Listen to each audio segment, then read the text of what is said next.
యాకోబు రాసిన పత్రిక మొదటి అధ్యాయము 12వ వచనం నుండి 15వ వచనం వరకు. James chapter 1 versus 12 through 15. నేను చదువుతాను, మీరు మీ బైబిల్లో గమనించండి. శోధన సహించువాడు ధన్యుడు, అతడు శోధనకు నిలిచిన వాడై ప్రభువు తన్ను ప్రేమించు వారికి వాగ్దానము చేసిన జీవ కిరీటము పొందును.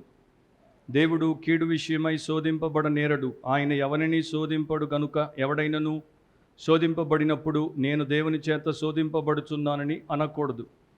ప్రతివాడును తన స్వకీయమైన దురాశ చేత ఈడువబడి మరులు కొల్పబడిన వాడై శోధింపబడును. దురాశ గర్భము ధరించి పాపమును కనగా పాపము పరిపక్వమై మరణమును కనును. ప్రార్థనలో ఏకీభవించండి. పరిశుద్ధుడు పరిపూర్ణుడు అయిన దేవా, మా ప్రభు అయిన యేసుక్రీస్తు యొక్క కృపచేత మమ్మను వెదికి రక్షించి నీ బిడ్డలుగా నీ సంఘముగా మార్చుకుని నీవు మాకు ప్రభుడవుగా మాకు సమస్తమైనటువంటి ఆధారభూతుడవుగా ఉన్నందుకు నీకే కృతజ్ఞతా స్తోత్రాలు చెల్లిస్తున్నాం. మమ్మను మా పాపపు స్థితి నుండి వేరు చేసిన తర్వాత క్రీస్తు యేసు అను నీ కుమారుడి యొక్క పరిశుద్ధ స్వారూప్యములోనికి మార్చుటకు చేసినటువంటి ప్రతి ఏర్పాటు కొరకు నీ కృతజ్ఞతలు. ఈ దినం ఈ వాక్య పరిచర్య ద్వారా కూడి వచ్చినటువంటి నీ ప్రియ బిడ్డలందరికీ క్షేమాన్ని మేలును కలిగించమని, ఆటంకములను దూరపరచండి, వేడి వలన ఎవరికి ఇబ్బంది లేకుండా సహాయము చేయండి. ప్రశాంతముగా నీ పరిశుద్ధాత్మ వారితో మాట్లాడుతున్నప్పుడు వారి ఆత్మ మేలు పొందుటకు కృప చూపించమని యేసు పరిశుద్ధ నామమును అడిగి ప్రార్థిస్తున్నాం తండ్రి, ఆమేన్. కూర్చోండి. దేవుడి వాక్యాన్ని భయంతో భక్తితో వినండి, శ్రద్ధతో ఆసక్తితో వినండి. మీ యొక్క హృదయం తెరిచి, బైబిల్ తెరిచి, కన్నులు తెరిచి దేవుడి వాక్యాన్ని వినండి. యాకోబు రాసిన పత్రిక. యాకోబు యేసుక్రీస్తు ప్రభు యొక్క సహోదరుడు. యేసుక్రీస్తు ప్రభువును ఆయన యొక్క పునరుత్థానము తరువాత విశ్వసించి ఆయనను విధేయతతో వెంబడించినటువంటి ఒక నిష్ట కలిగినటువంటి శిష్యుడు. యాకోబు గొప్ప ప్రార్థనాపరుడు. తర్వాత యెరూషలేములో ఉన్నటువంటి క్రైస్తవ సంఘానికి పెద్దగా దేవుడి యొక్క సేవ చేసినటువంటి గనుడు. సో యాకోబు చాలా రకాలైనటువంటి విశిష్టతలను కలిగినటువంటి వ్యక్తి. ఆయన యేసు ప్రభు యొక్క బోధ చేత ఎంత ప్రభావితమయ్యాడంటే ఈ యొక్క పత్రికలో 5 అధ్యాయాల్లో కూడా ప్రతి అధ్యాయంలో యేసు ప్రభు యొక్క బోధనే ఇంకొక రకముగా ఎవరికైతే ఆయన వాక్యమును రాశాడో ఆ యొక్క 12 గోత్రముల వారికి ఆయన రాశాడు. సో యాకోబు చాలా ప్రాక్టికల్ మ్యాన్, ఆచరణయుక్తమైనటువంటి మనిషి. సూటిగా సర్వసాధారణంగా సత్యమును దేవుని అందున్నటువంటి వారికి తెలియజేస్తాడు. ఈ 1వ అధ్యాయంలో మీరు గమనించినట్లయితే క్రీస్తు యేసునందున్నటువంటి క్రైస్తవ విశ్వాసులకు, పరిశుద్ధులకు, దేవుడి ప్రజలకు ఆయన చెప్తున్నటువంటి సత్యం ఏంటంటే, మీ జీవితంలో తప్పకుండా మీరు శ్రమలను ఎదుర్కొంటారు, మీరు శోధింపబడతారు, మీ విశ్వాసము పరీక్షకు గురవుతుంది. ఇది దేవుడి యొక్క నియమము అండ్ దీని వెనక దేవుడికి ఒక బలమైనటువంటి కారణం ఉంది.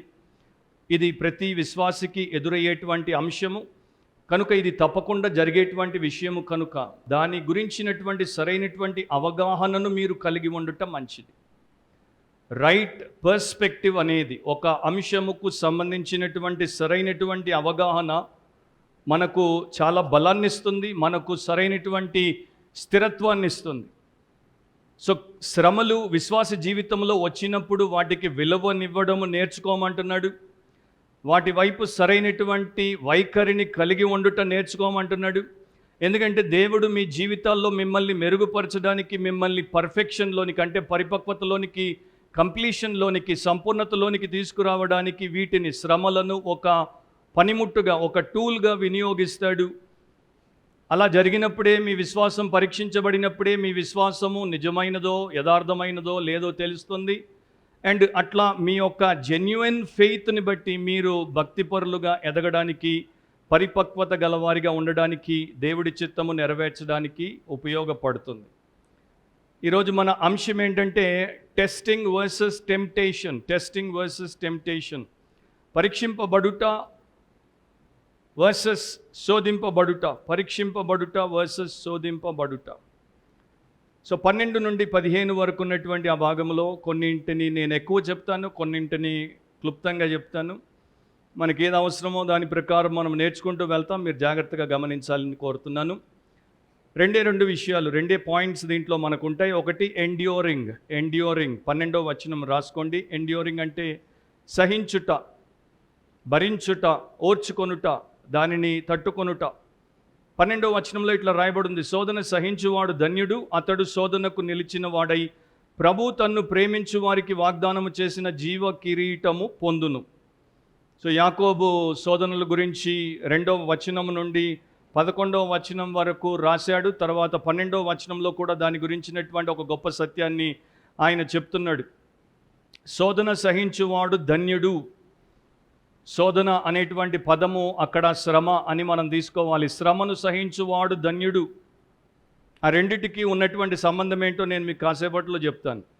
సో మొదట ధన్యత గురించి మాట్లాడాడు. ధన్యత్వం అంటే ఏంటి, బ్లెస్సెడ్నెస్ అంటే ఏంటి, లేకపోతే యేసు ప్రభు మత్తయి సువార్తలో చెప్పినటువంటి 5వ అధ్యాయంలో ఆయన ఇచ్చినటువంటి 8 ధన్యతలు యాకోబుకి జ్ఞాపకం ఉన్నాయి గనుక అదే పందాలో అదే రీతిలో అతడు ఇక్కడ ఎవరికైతే పత్రికను రాశాడో వారికి చెప్తున్నాడు. అండ్ యేసు ప్రభు ఇక్కడ మత్తయి సువార్త 5వ అధ్యాయంలో 8 రకాలైనటువంటి క్రియలు లేక విషయములను కలిగినటువంటి తన ప్రజలు ధన్యులని వారి గురించి ఆయన ప్రస్తావించాడు. అండ్ అక్కడే మీరు గమనిస్తే శ్రమ, నీతి కొరకు శ్రమ, నీతి కొరకు హింస, నీతి కొరకు పరీక్షించబడుట అనేది ఒక వ్యక్తి జీవితంలో జరిగినప్పుడు అతడు దేవుడి చిత్తానుసారంగా ముందుకు సాగితే అతడికి లేక ఆమెకి ధన్యత కలుగుతుందని ప్రభు చెప్పాడు. సో శ్రమ లేక శోధన వచ్చినప్పుడు దాన్ని సహించుట అది క్రైస్తవ జీవిత విధానం. ఎండ్యూరింగ్ ద టెంప్టేషన్ లేకపోతే enduring the trial, enduring suffering, అది the norm of Christian life. అది క్రైస్తవ విధానం. అట్లా జరిగినప్పుడు వారికి ధన్యత, వారికి నిజమైనటువంటి ఆనందం ఉంటుంది, నిజమైనటువంటి అభివృద్ధి ఉంటుంది, నిజమైనటువంటి ఆశీర్వాదం ఉంటుంది, అండ్ వారికి లోతైనటువంటి సంతోషము, సంతృప్తి 2 కలుగుతాయి. కానీ మనం ఏం చేస్తామంటే instead of enduring we try to escape, దాన్ని తప్పించుకోవడానికి మనం ప్రయత్నం చేస్తాం. విశ్వాసులు, అవిశ్వాసులు, ఇప్పుడే క్రైస్తవులైన వారు, ఎంతో కాలంగా క్రైస్తవులుగా ఉన్నటువంటి వారు కూడా బై డిఫాల్ట్ అంటే సహజంగా వారిలో ఉన్నటువంటి గుణ లక్షణాన్ని బట్టి వారు శ్రమను, ఇబ్బందిని, కష్టాన్ని, నొప్పిని, బాధను, దుఃఖాన్ని, నష్టాన్ని తప్పకుండా తప్పించుకోవాలనుకుంటారు, నివారించాలనుకుంటారు, దాటేయాలనుకుంటారు, దానికి దొరకకుండా ఉండాలనుకుంటారు, ఇరుకున పడకూడదు అనుకుంటారు, దాని కొరకు శాయశక్తుల ప్రయత్నం చేస్తారు, అది నాకు లేకుండా చేయమని ప్రార్థన చేస్తారు, అది ఎలా తప్పించుకోవాలో పాస్టర్ల దగ్గరికి పోయి సలహాలు అడుగుతారు. కానీ ఇవన్నీ కూడా మనము చేయకూడనటువంటి విషయాలు. యాకోబు ఏం చెప్తున్నాడంటే శ్రమను సహించువాడు లేక శోధనను సహించువాడు ధన్యుడు. ఆ ధన్యత ఏంటో మీరు మెల్లగా తర్వాత 2వ వచనము నుండి చదువుకోండి. నేను కాసింత చెప్తాను కానీ మొత్తం అంతా ఇప్పుడు చెప్పలేను. దేవుడి ఎదుట, తండ్రి అయిన దేవుడి ఎదుట పవిత్రమును నిష్కలంకమునైన భక్తి ఎవరికైనా ఉండాలి అంటే వాడు ఈ విధానములోనే ఆ భక్తిలోనికి ప్రవేశిస్తాడు, ఆ భక్తిలో పరిపక్వతను కలిగి ఉంటాడు.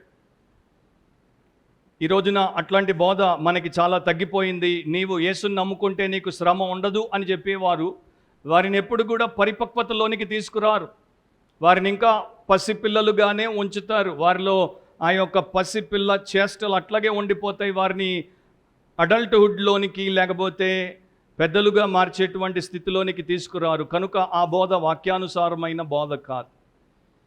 సో శ్రమలో కూడా నీకు ధన్యతను దేవుడిచ్చాడు అంటే శ్రమ ఒకవైపున నిన్ను ఒత్తిడికి, నొప్పికి గురి చేస్తున్నప్పటికీ నీ హృదయంలో ఒక గాఢమైనటువంటి, లోతైనటువంటి, లోకానికి తెలియనటువంటి నిజమైన ఆనందం ఉంటుంది. అండ్ ఎలాంటి పరిస్థితినైనా నేను ఎదుర్కొంటాను, నా దేవుడి కృప చేత నేను జయిస్తాను అనేటువంటి ధైర్యం ఉంటుంది. అవి నీకు అసౌకర్యంగా అనిపించినా కూడా నీవు దాంట్లో క్షేమంగా ముందుకు సాగిపోతావు. గ్రీకు భాషలో వాడబడినటువంటి పదము తర్జుమా చేయబడినప్పుడు, అనువాదము చేయబడినప్పుడు వేరువేరు భాషల్లోనికి కొన్నిసార్లు కరెక్ట్గానే వస్తుంది, కొన్నిసార్లు అంత స్పష్టంగా మనకి రాదు. ఈ యొక్క అధ్యాయంలో మీరు పిరాస్మాస్ అనేటువంటి ఒక గ్రీకు పదాన్ని ఆయన వినియోగించుట చూస్తాం. కానీ దాని యొక్క మూల అర్థము అది ఎక్కడ ఏ ప్రకారం వాడబడుతుందో దాన్ని బట్టి మారుతుంది. సో ఇక్కడ శ్రమ అని దాని యొక్క అర్థం వస్తోంది, శోధన అని కూడా దాని యొక్క అర్థం వస్తోంది. సో పిరాస్మాస్ అనేటువంటి గ్రీక్ వర్డ్కి ఇంగ్లీష్లో ట్రయల్ అని, టెంప్టేషన్ అని రెండు రకాలుగా మనకి చూపించబడుతోంది కొన్ని ఇంగ్లీష్ వర్షన్స్లో. కొత్తగా వచ్చినటువంటి ఆంగ్ల వర్షన్ బైబిల్స్లో ట్రయల్ అని ఒక చోట, టెంప్టేషన్ అని ఇంకొక చోట ఉంటుంది. కానీ పాత బైబిల్ వర్షన్స్లో రెండు చోట్ల కూడా టెంప్టేషన్స్ అనే ఉంటుంది. సో రూట్ వర్డ్ని బట్టి ట్రయల్, శ్రమ, టెంప్టేషన్, శోధన, టెస్ట్, పరీక్ష, ఈ మూడు కూడా ఈ యొక్క 1వ అధ్యాయంలో మనకి కనబడతాయి. కనుక మనము ఆ యొక్క నేపథ్యాన్ని బట్టి ఎక్కడ ఏ ప్రకారము దాన్ని ఆయన వాడాడు, ఏ ప్రకారము దాన్ని మనము చూడాలి, తీసుకోవాలి అనేది మనం తీసుకుంటాం. ఫర్ ఎగ్జాంపుల్ ఇక్కడ 12వ వచనంలో శోధన సహించువాడు ధన్యుడు అన్నాడు. తెలుగు బైబిల్లో అది మీకు 2-3 వచనాలు కలిసి ఉంటాయి. అక్కడ 3వ వచనంలో నానా విధములైన శోధనలలో పడినప్పుడు అని అంటున్నాడు. అంటే నానా విధములైన శ్రమలలో పడినప్పుడు, వేరియస్ ట్రయల్స్లో నుండి ఒకడు పోయినప్పుడు అని దాని అర్థం. కానీ సేమ్ 13, 14, 15లో మీరు చూస్తే శోధన అనేది శోధనకు, టెంప్టేషన్కే లేకపోతే సాదృశ్యముగా ఉంది అనేది కూడా మీకు నేను కాసేపట్లో చూపిస్తాను. సో శ్రమ మన విశ్వాసాన్ని పరీక్షించి మనకు నొప్పిని కలిగించేటువంటి ఒక అంశం. శోధన మనల్ని దేవుడి నుండి వేరుగా తీసుకెళ్ళి పాపమునకు మనము ఆకర్షించబడి మనము ఆహుతైపోవడానికి చేసేటువంటి ఒక పని. ప్యూరిటన్ భక్తుడు థామస్ బ్రూక్స్ రాశాడు, ఎప్పుడైతే ఒక మనిషి శ్రమల్లో ఉంటాడో ఆ మనిషి శోధనలకు చాలా దగ్గరగా ఉంటాడు. ఎందుకంటే ఒకడు పిండబడుతున్నప్పుడు వాడు చాలా త్వరగా తప్పటడుగు వేసి పాడైపోవడానికి ఎక్కువ టైం ఉండదు. అది కూడా నా మెసేజ్లో కాసేపట్లో మీకు చూపిస్తాను. సో ఈ అఫ్లిక్షన్స్ అనేవి, వేదనలు అనేవి మనకు చాలా ఈజీగా శోధనలుగా కూడా మారతాయి. కనుక జాగ్రత్తగా ఉండకపోతే, వాటిని పసిగట్టకపోతే మనము పరిపూర్ణతలోనికి రాము, మనము పాపములో పడిపోతాం. సో శ్రమలు ఏం చేస్తాయి, శోధనలు ఏం చేస్తాయి? శ్రమలు మన యొక్క శీలమును బలపరుస్తాయి, శోధనలు మన శీలమును బలహీనపరుస్తాయి. శ్రమలు మనల్ని నైతికంగా బలాఢ్యుల్నిగా మారుస్తాయి, శోధనలు మనల్ని నైతికంగా బలహీనపరుస్తాయి. శ్రమలు మనకు నిష్ఠ లేకపోతే కమిట్మెంట్ని ఇస్తాయి, శోధనలు మనల్ని కాంప్రమైజర్గా అంటే రాజీపడేటువంటి వాటిగా చేస్తాయి. శ్రమలు మనల్ని భక్తిపరులుగా మార్చగలవు, శోధనలు మనల్ని భక్తిహీనులుగా చేస్తాయి.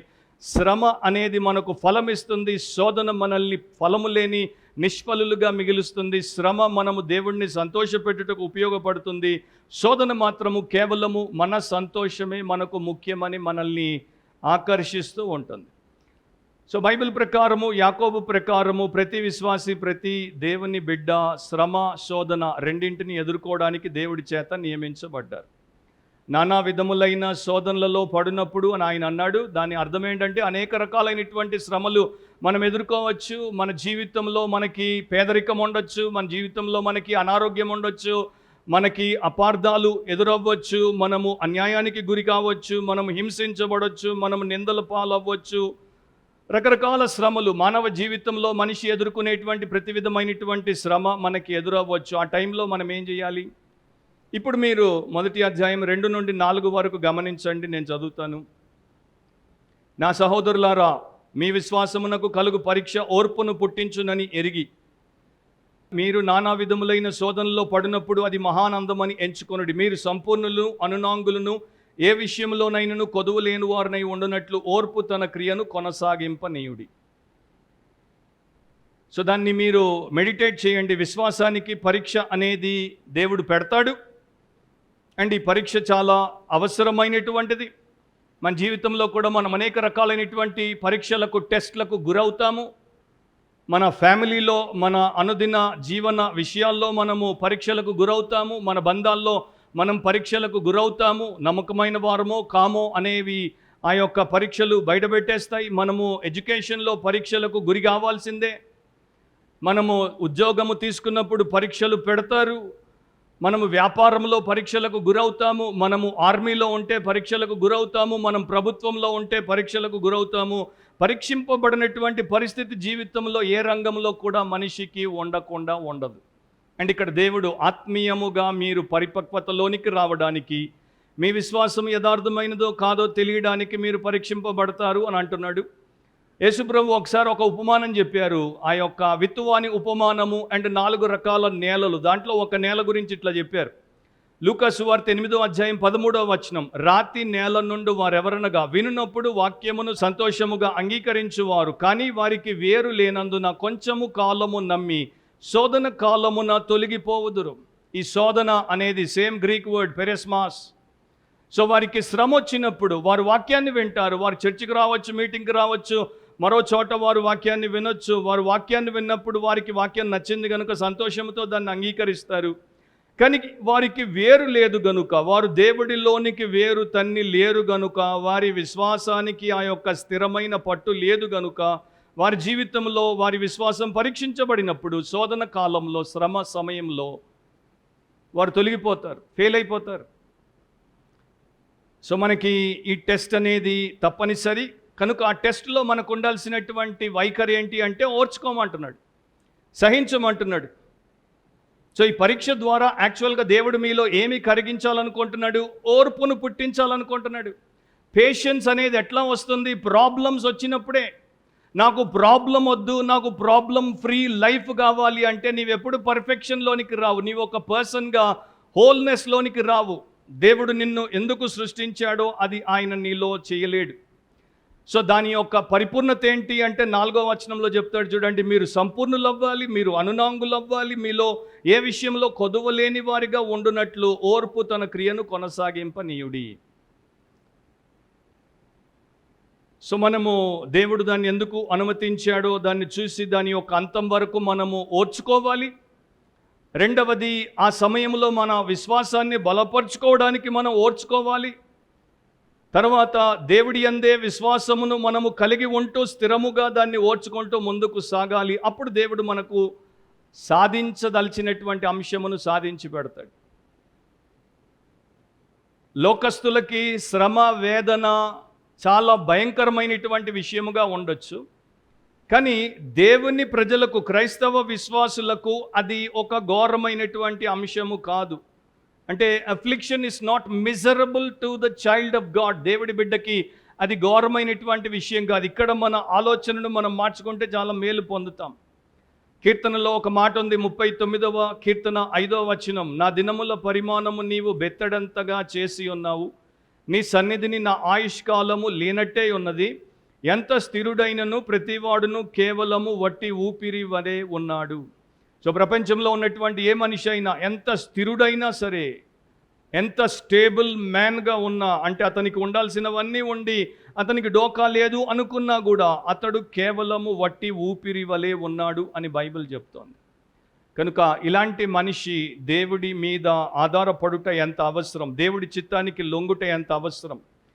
సో శ్రమలు మనము ఆత్మీయముగా ఎదగడానికి, విశాలపరచబడ్డానికి ఉపయోగపడతాయి, మనకి గొప్ప లాభాన్ని కలిగిస్తాయి, మనలో క్రీస్తు యేసు యొక్క గుణ లక్షణములను పెంపొందిస్తాయి. కనుక అవి మనకి అవసరం.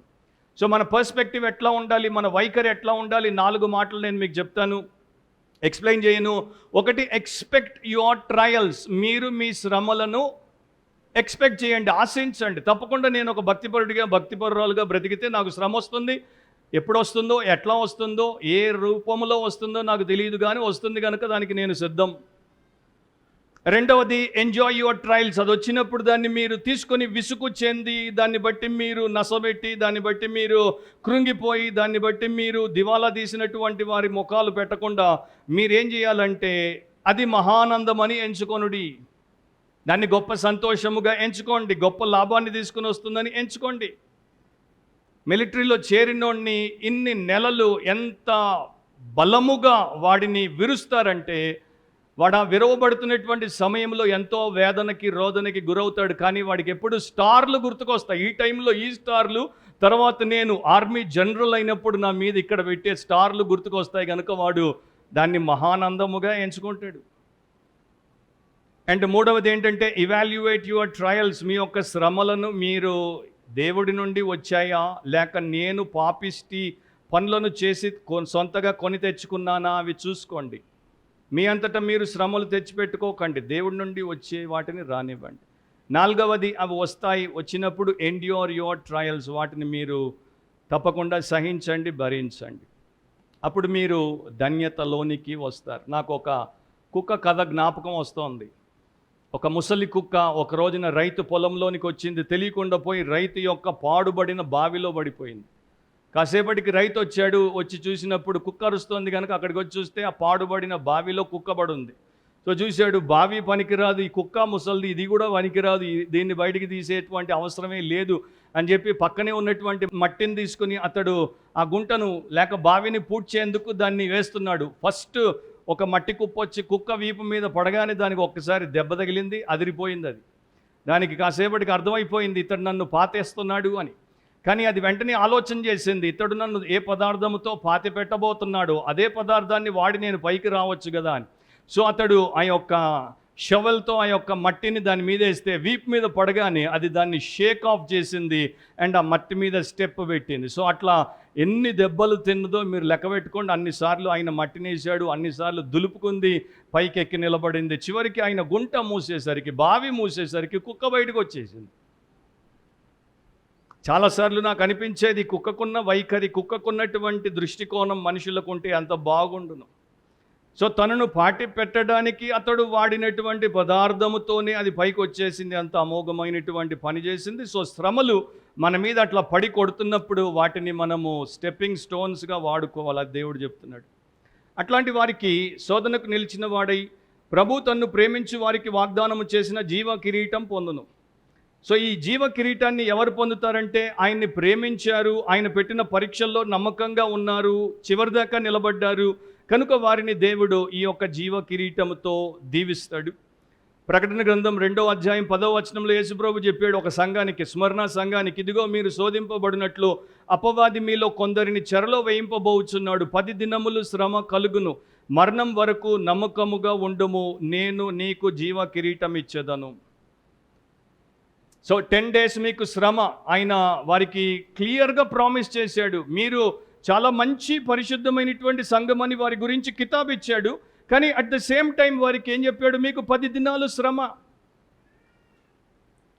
అండ్ ఆ 10 దినాల్లో మీరు నమ్మకంగా ఉండండి. ఎందుకంటే మీరు 10 days టెస్ట్ చేయబడతారు. ఈ 10 రోజులు మీరు జైలుకి వెళ్తారు, ఈ 10 రోజులు మీరు హింసించబడతారు, ఈ 10 రోజులు మీరు మరణాన్ని ముఖములో ముఖం పెట్టి చూస్తారు. అయినా కూడా మరణము వరకు నమ్మకంగా ఉండండి, అప్పుడు నేను మీకు జీవ కిరీటాన్ని ఇస్తాను. సో ఇవి ఒక పాస్టర్ చెప్పినటువంటి మాటలు కావు, ఇవి ఒక సంఘానికి ప్రభు అయినటువంటి యేసుక్రీస్తు చెప్పినటువంటి మాటలు. స్టెఫానోస్ అనేటువంటి పదము కిరీటము కొరకు అక్కడ వాడాడు, అది వారికి ఇవ్వబడుతుంది. సో ఆయన ఈ లోకంలో ఉన్న సమయంలో యేసుప్రభు కావచ్చు, యాకోబు కావచ్చు, వారి కాలంలో ఇది 4 రకాలుగా ఇశ్రాయేల్లో వినియోగించబడేది. ఒకటి క్రౌన్ ఆఫ్ ఫ్లవర్స్, పుష్పములతో తయారు చేసినటువంటి కిరీటము, ఇది వివాహ సమయంలో ఆ వధూవరుల కొరకు వాడేవారు.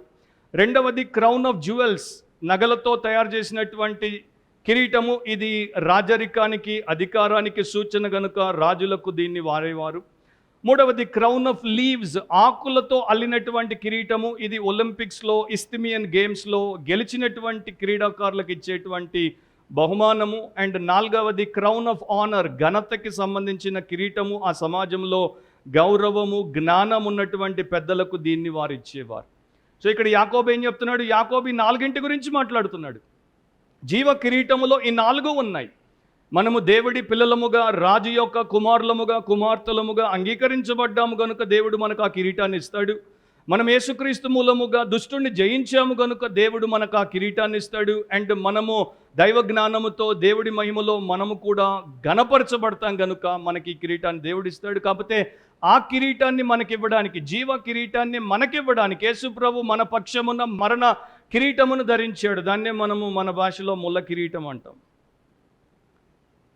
అలెక్ మాటియార్ అనేటువంటి ఒకప్పటి బ్రిటన్ ప్రముఖ బోధకుడు, కామెంటేటర్, ఆయన చర్చ్లో ఆయనకు ఒకసారి ఒక వృద్ధుడు, ఆ వృద్ధుడి భార్య చనిపోయినప్పుడు ఎదుటబడి చెప్పాడు, ఈ వారమే నా భార్య చచ్చిపోయింది, ఆమె సమాధి కార్యక్రమం చేశాను, మీకు తెలుసు. కానీ నాకు ఒక ప్రశ్న ఉంది పాస్టర్ గారు. ఆ ప్రశ్న ఏంటంటే, ఇంకా నా చేత ఏదో పని చేయించాలనే కదా దేవుడు నన్ను భూమి మీద విడిచిపెట్టాడు, నా భార్యనైతే తీసేసుకున్నాడు, నన్ను విడిచిపెట్టాడు అన్నప్పుడు అలెక్ మాటియార్ ఆయనతో చెప్పాడు, ఈయనకి చాలా జ్ఞానం ఉంది. భుజం మీద చేయి వేసి చెప్పాడు, నీవింకా దేవుడి కొరకు పని చేయడానికి భూమి మీద విడిచిపెట్టబడలేదు, కానీ నీవు ఇంకా దేవుడిని ప్రేమించడానికి భూమి మీద బ్రతికి బట్టగాడుతున్నావు? పని చేయడానికి కాదు, ప్రేమించడానికి. అంటే నీవు దేవుడి కొరకు ఏ పని చేయకుండా కూర్చోమని కాదు, నీవు ఆయన్ని ప్రేమిస్తే ఆయన ఆజ్ఞలను గైకొంటావు. సో నీవు ప్రధానంగా ఆయన్ని ప్రేమించే వ్యక్తిగా ఉండు. తర్వాత ఆయన యొక్క పనులన్నీ కూడా నీవు ఎలా చేయాలో అలా చేసేస్తావు. సో ఆయన చెప్పినటువంటి మాటను మీరు ఆలోచిస్తే మీకు అర్థమవుతుంది, దేవుడు తన ప్రజలను ఎందుకు పరిపూర్ణతలోనికి నడిపిస్తాడు. ఇవన్నిటి ద్వారా వారు నిస్వార్థపరులుగా మారి ఆయన్ని స్వచ్ఛముగా ప్రేమించుట కొరకు. రెండో పాయింట్లోనికి వచ్చేయండి. మొదటిది ఎండ్యూరింగ్ అయితే, రెండవది ఎంటైసింగ్. ఎంటైసింగ్ అంటే అక్కడ తెలుగు అనువాదము మరులు కొల్పబడిన అని చేయబడింది. ప్రలోభానికి గురి కావడము, సురక్షితంగా ఉన్నటువంటి స్థావరములో నుండి శోధించబడి ఆకర్షించబడి బయటికి లాగివేయబడుట, మైమరిపించి మోసగించబడుటకు అప్పగించుట, ఇవన్నీ కూడా దాంట్లో ఉన్నటువంటి అర్థాలు. ఎంటైసింగ్ అనేది ఒక నెగటివ్ వర్డ్. అంటే అది మనకి కీడు, మనకి క్షామము లేకపోతే అపవిత్రతను కలిగించుటకు వినియోగించేది. 13వ వచనాన్ని గమనించండి. దేవుడు కీడు విషయమై శోధింపబడనేరడు, ఆయన ఎవరిని శోధింపడు, కనుక ఎవడైనను శోధింపబడినప్పుడు నేను దేవుని చేత శోధింపబడుచున్నానని అనకూడదు.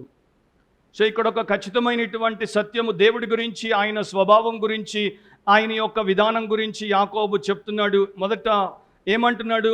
ఎవడైనా శోధింపబడినప్పుడు నేను దేవుని చేత శోధింపబడుచున్నానని అనకూడదు. అంటే మీరు శ్రమల్లో ఉన్నప్పుడు, మరి ముఖ్యంగా మీరు శోధింపబడినప్పుడు, చెడు కొరకు మీరు ఆకర్షించబడినప్పుడు, వేధించబడినప్పుడు, లాగబడినప్పుడు మీరు దేవుడు నన్ను ఇట్లా శోధిస్తున్నాడు అని దేవుడిని మీద నింద వేయొద్దు, దేవుడిని బ్లేమ్ చేయొద్దు అని అంటున్నాడు. కానీ మనిషి తను పాపము చేసి తన పాపము యొక్క దోషమును ఇతరుల మీద పెట్టుట చిన్నప్పటి నుండే వాడికి వచ్చినటువంటి లక్షణము, తెలిసినటువంటి విషయం. సో ఇక్కడ ఆయన ఏమంటున్నాడు? Do not blame God for your sin. నీ పాపము, నీ యొక్క చెడు విషయంలో దేవుణ్ణి శోధించకూడదు. కొంతమంది అంటుంటారు, దేవుడు నన్ను ఇట్లా సృష్టించాడు కనుకనే నేను అట్లా బ్రతుకుతున్నాను. ముఖ్యంగా హోమోసెక్షువల్స్, గేస్, లెస్బియన్స్ ఈ మధ్యకాలంలో చాలామంది ఏమంటున్నారు? దేవుడు మమ్మల్ని ఇట్లా చేశాడు, మీరు మమ్మల్ని తప్పుపడతారు. దేవుడు అట్లా ఎవరిని చెయ్యలేదు. దేవుడు ఒక గేని చేయలేదు, దేవుడు ఒక లెస్బియన్ని చేయలేదు, దేవుడు ఒక మ్యాన్ని చేశాడు, ఒక ఉమెన్ని చేశాడు, న్యాచురల్ సెక్షువల్ టెండెన్సీతో చేశాడు. వీళ్ళు ఈ ప్రకారము పర్వర్షన్తో నిండిపోయినటువంటి వారుగా ఉండి ఆ పాపంలోనికి పోయారు. కానీ వీళ్ళెత్తి దేవుడిని నిందిస్తున్నారు. ఆ ప్రకారం మనం తీసుకుంటే చాలామంది చాలా విషయాల్లో దేవుడి వైపు వేలెత్తి నిందిస్తారు. అది మన మొదటి పితరులు ఆదాము అవ్వలు చేసినటువంటి పాపము అక్కడి నుండే మనకు వచ్చింది. సో మన యొక్క లోపము, మన యొక్క దోషము, మన యొక్క నేరము, మన యొక్క ఘోరము కొరకు మనము మన తల్లిదండ్రులను నిందించకూడదు. రెండవది మన తోబుట్టువులను నిందించకూడదు. మూడవది మన సమాజమును నిందించకూడదు. నాలుగవది మన పాలకులను నిందించకూడదు. ఐదవది మన సంఘమును నిందించకూడదు. ఆరవది మన పరిస్థితులను నిందించకూడదు. ఏడవది నా జీన్స్ అట్లా ఉన్నాయి అని జీన్స్ని నిందించకూడదు. ఇది నేను బాధ్యత తీసుకోవాల్సిన అంశం అనాలి. నిర్గమకాండము 32వ అధ్యాయంలో ఒక అంశం ఉంటుంది, తిప్పనవసరం లేదు. అక్కడ అహరోను ఉంటాడు. అహరోను ప్రధాన యాజకుడు. మామూలు సామాన్యమైనటువంటి ఒక వ్యక్తి చేశాడు అంటే సరే, ఇక్కడ ఈయన దేశమంతటికి ప్రధాన యాజకుడు, మొదటి ప్రధాన యాజకుడు, ఈయన కూడా ఇదే పాపం చేశాడు. ఆ బుద్ధి ఎక్కడికి పోతే చెప్పండి? ఆదాము నుండి వచ్చిన అధమ లక్షణం అందరిలో ఉంది. సో ఈయన ఏమంటాడు? మోషే వచ్చి ఆయన నిలదీశాడు, నువ్వేంటి ఇట్లా పాపం చేసావు, బంగారు దూడను చేసి పెట్టావు, దైవారాధన నుండి జనాల్ని దారి తప్పించావు అంటే, నిర్గమకాండం 32:24లో, ఎక్సడస్ 32:24లో అహరోను ఇట్లా అంటాడు, అందుకు నేను ఎవరి యొద్ద బంగారం ఉన్నదో వారు దానిని ఓడదీసి తెండని చెప్పి తిని, నేను దాని అగ్నిలో వేయగా ఈ దూడ ఆయన. నేను అంటే నేను బంగారం ఏమన్నాను, వాళ్ళందరూ తెచ్చిచ్చారు కనుక నేను చేశాను. సో ఎవరి మీద వేస్తున్నాడు? వాళ్ళ మీద. ఆ చాప్టర్ చదివితే మీకు అర్థమవుతుంది. కానీ తప్పు ఇతందే అని దేవుడు ఇతని మీదే తప్పు మోపాడని మోషే తర్వాత మనకి తెలియజేస్తాడు. ద్వితీయోపదేశ కాండం 9:20లో, డ్యూట్రానమీ 9:20లో, మరియు యెహోవా అహరోనును నశింప చేయుటకు అతని మీద బహుగా కోపపడగా నేను అహరోనుకై అప్పుడే బ్రతిమాలు కొంటిని. సో దేవుడు ఆ ప్రజలను తప్పుబట్టలేదు, అహరోన్ని తప్పుబట్టాడు. అహరోనేమో ప్రజల మీద నింద మోపాడు. సో నేను చెప్పాను కదా స్టార్టింగ్ ఇంట్రడక్షన్లో, శ్రమ శోధనకి చాలా దగ్గరగా ఉంటుంది. ఎఫ్లిక్షన్ టెంప్టేషన్లోనికి మనల్ని తీసుకెళ్ళడానికి ఎక్కువ టైం పట్టదు, ఎక్కువ డిస్టెన్స్ లేదు. జాగ్రత్తగా ఉండకపోతే from affliction will fall in to temptation. అదేంటో కూడా 2-3 చెప్తాను. మన జీవితపు పరిస్థితులు సరిగా లేవనుకోండి, మిస్ఫార్చ్యూన్స్ అని మీకు అనిపించింది అనుకోండి, అంటే నా జీవితం అంతా కూడా దురదృష్టకరంగా, క్రైస్తవులు వాడకూడని 2 పదాలు, గుడ్ లక్, బ్యాడ్ లక్, ఇవి 2 మనం వాడకూడదు. గాడ్స్ గ్రేస్ ఇది మనం వాడాల్సినటువంటి పదం. సో నాకంతా కూడా బ్యాడ్ లక్కే, నాదంతా కూడా దురదృష్టమే, నేను దేంట్లో కూడా పైకి రాలేదు, మిగతా వారందరూ బాగుంటారు మా చర్చిలో, నేను ఒక్కదాన్ని ఇట్లా ఉన్నాను అని అన్నప్పుడు వారు ఏం చెప్తున్నారు? దేవా నీవే కదా నన్ను ఇట్లా పెట్టావని దేవుడి మీద నింద. రోగం వచ్చినప్పుడు వారు ఎంతోమందిని స్వస్థపరిచారు, వారు సాక్ష్యాలు ఇస్తున్నారు, నాకు రోగాన్ని స్వస్థపరచవే అన్నప్పుడు దేవుడి మీద నింద. అండ్ ఆర్థిక ఇబ్బందులు ఉన్నప్పుడు నేను కొంతకాలం ప్రార్థన చేస్తాను, కొంతకాలం బైబిల్ ప్రకారం ఉండే ప్రయత్నము చేస్తాను, అయినా దేవుడు నాకు ఆర్థికంగా స్థిరత్వాన్ని ఇవ్వట్లేదు కనుక నేను మోసగిస్తాను, నేను డొంకదారుల్లోనికి పోతాను. అంటే ఏం చేస్తున్నాను? ఆ శ్రమలో నేను శోధనకు గురైనప్పుడు శోధించబడి పాపంలో పడిపోతున్నాను. నేను ఒంటరిగా ఉన్నాను, నాకు పెళ్ళి అవ్వట్లేదు, పెళ్ళి కాకుండా ఉండాలా కనుక ఎవరితో ఒకరితో అఫేర్ పెట్టేసుకుంటాను. ఈ రోజుల్లో అది కామనే కదా, లివ్ ఇన్ రిలేషన్షిప్ అందరూ చేసేదే కదా. సో ఈ యొక్క సిచ్యువేషన్ నిన్ను సెడ్యూస్ చేసినప్పుడు నీవు టెంప్టేషన్లోకి వెళ్ళి సిన్లోకి వెళ్ళిపోతున్నావు. డిప్రెషన్లో ఉంటారు కొంతమంది, వారికి ఎప్పుడు సూయిసైడల్ థాట్స్ వస్తుంటాయి, అంటే నేను ఆత్మహత్య చేసుకోవాలి, నేను చచ్చిపోవాలనేసి. సో డిప్రెషన్ని జయించుట కాదు, డిప్రెషన్ నుండి నేను ఇంకా టోటల్ ఆపరేషన్కి పోవాలి, హెల్త్కి పోవాలి అనుకునేటువంటి ఆలోచన అది క్షేమకరమైనది కాదు. కొంతమంది యూద రాబైలు ఒక తప్పుడు బోధను యూదుల మధ్యలో ప్రవేశపెట్టారు. అది హీబ్రూ భాషలో యెట్జెర్ హారా అని దాని యొక్క అర్థము, ఇంగ్లీష్లో చెప్పాలంటే ఈవిల్ ఇన్పల్స్, చెడు ప్రేరేపణ. సో వారేం చెప్పారంటే దేవుడు మనిషిని తన పోలికలో సృష్టించినప్పుడే వాడి స్వభావములో చెడు ప్రేరేపణలకు గురయ్యే ఒక లక్షణాన్ని పెట్టాడు. ఇది వాక్యంలో లేనటువంటి బోధ. ఇప్పుడు మనము 13లో చూసిన వచనంలో దానికి భిన్నమైన బోధ ఉంది. అందుకనే God made me this way, దేవుడు నన్ను ఇట్లా చేశాడు. నా కోపం ఎక్కువ, దేవుడు నన్ను ఇట్లా చేశాడు. నాకు సహనం తక్కువ, దేవుడు నన్ను ఇట్లా చేశాడు. నాకు ఉద్రేకం ఎక్కువ, దేవుడు నన్ను ఇట్లా చేశాడు. కాదు, దేవుడు కాదు. ఏమి చేసిందో కాసేపట్లో దేవుడు చెప్తాడు. 50 ఏళ్ల క్రితం ఒక ఆయన ప్రముఖ వ్యక్తి, ప్రపంచ ప్రముఖుడు ఫిలిప్ విల్సన్, ఆయన ఇంకొక ఫ్రేస్ని ప్రపంచం అంతటికి ఇచ్చాడు. అది ఫేమస్ అయిపోయింది. The devil made me do it. సాతాను నా చేత చేయించాడు. నేను కాదు చేసింది, సాతాను నా చేత చేయించాడు. రాబర్ట్ బర్న్స్ అనేటువంటి ఇంకొక వ్యక్తి ఒక కావ్యం రాశాడు. దాంట్లో 4 లైన్లు మాత్రమే. దౌ నోవెస్ట్ దౌ హ్యాస్ ఫార్మ్డ్ మీ, నీకు తెలుసు నీవే నన్ను సృష్టించావని. With passions wild and strong, బలమైన అండ్ ఆటవికమైనటువంటి కోరికలతో సృష్టించావని నీకు తెలుసు. And listening to their witching voice he's often led me wrong, వాటి యొక్క మాయపు స్వరములను వినినప్పుడు అవి నన్ను తప్పుదారిలోనికి తీసుకెళ్ళాయని నీకు తెలుసు. అంటే రాబర్ట్ బర్న్స్ ఏమంటున్నాడు? నీవే నాలో బలమైన ఆటవికపు కోరికలను పెట్టావు, అవి నన్ను మోసగించి నన్ను దారి తప్పించాయి. అంటే నీవే కదా బాధ్యుడవు. నాన్సెన్స్. అమెరికాలో ఒక ప్రముఖ పాస్టర్, పేరు చెప్పను, ఆయన దీని గురించి తన ఓన్ ఎగ్జాంపుల్ ఇచ్చాడు. నేను కెమిస్ట్రీ ఎగ్జామ్ ఫెయిల్ అయిపోయాను. నేను మంచి విద్యార్థినే, కాకపోతే నేను ఫెయిల్ అయిపోయాను. నాకు 11% మార్క్స్ వచ్చాయి 100కి, చాలా తక్కువవి. మరి ఇప్పుడు నేను నా యొక్క ఫెయిల్యూర్ని నా యొక్క టీచర్ మీద బ్లేమ్ చేయాలా, నా యొక్క ఉపాధ్యాయుడి మీద, ఉపాధ్యాయుల మీద నింద మోపాలా, లేకపోతే మరొక దాని మీద నింద మోపాలా, లేకపోతే దానికి నేనే బాధ్యుడినని ఒప్పుకోవాలా? టీచర్ నాకు చక్కగా సిలబస్ అంతా చెప్పింది, నాకు ఎగ్జామ్స్ ఎప్పుడు రాబోతున్నాయో ముందే స్కూల్ వారు చెప్పారు, నాకు సరిపోయినంత టైంని ఇచ్చారు పరీక్షల కొరకు ప్రిపేర్ అవ్వడానికి. సో టీచర్లో తప్పు లేదు, స్కూల్లో తప్పు లేదు, అండ్ నాకు టైం ఇవ్వడంలో తప్పు లేదు. కానీ నేను పరీక్షలో ఫెయిల్ అయ్యాను. పరీక్ష నన్ను ఫెయిల్ చేయలేదు. పరీక్ష నేను ఫెయిల్ అవ్వడానికి ఒక అవకాశాన్ని ఇచ్చింది. నన్ను నేనే ఫెయిల్ చేసుకున్నాను అంటాడు. Exam is an occasion, it is not the cause for my failure. పరీక్ష నన్ను విఫలము చేయలేదు, నేను పరీక్ష ద్వారా విఫలమైపోయానన్నది రుజువైంది. ఎందుకంటే నేను పరీక్షల కొరకు ప్రిపరేషనే చేయలేదు, సబ్జెక్టే చదవలేదు, ఎగ్జామ్లో ఏమీ రాయలేదు. సో ఇప్పుడు మనము మా యొక్క తల్లిదండ్రులను అందామా, లేకపోతే ఈ సేవకుడిని అందామా, ఆ సేవకుడిని అందామా, లేకపోతే ఇంకొకరిని అందామా, లేకపోతే పరిస్థితులను అందామా, ఇవి అకేషన్ మాత్రమే. వీరందరూ మనకు ఒక అవకాశం ఇస్తున్నారు. నీవేంటి, నీ సంగతి ఏంటి తెలియజేయడానికి. కారణము నీ పాపానికి నువ్వే. అదే ఇక్కడ దేవుడు మనకి చెప్తున్నాడు, నువ్వు తప్పు చేస్తే దానికి దేవుడిని నిందించకూడదు. ఎందుకంటే దేవుడు ఏమై ఉన్నాడు? ఫస్ట్, దేవుడు కీడు విషయమై శోధింపబడనేరడు. అంటే దేవుడిని ఏ చెడు కానీ, ఏ పాపము కానీ, ఏ అక్రమము కానీ, అపవిత్రత కానీ ఆయన్ని శోధించలేదు. He is totally untemptable. అంటే శోధన అనేది ఆయనకి కలుగదు.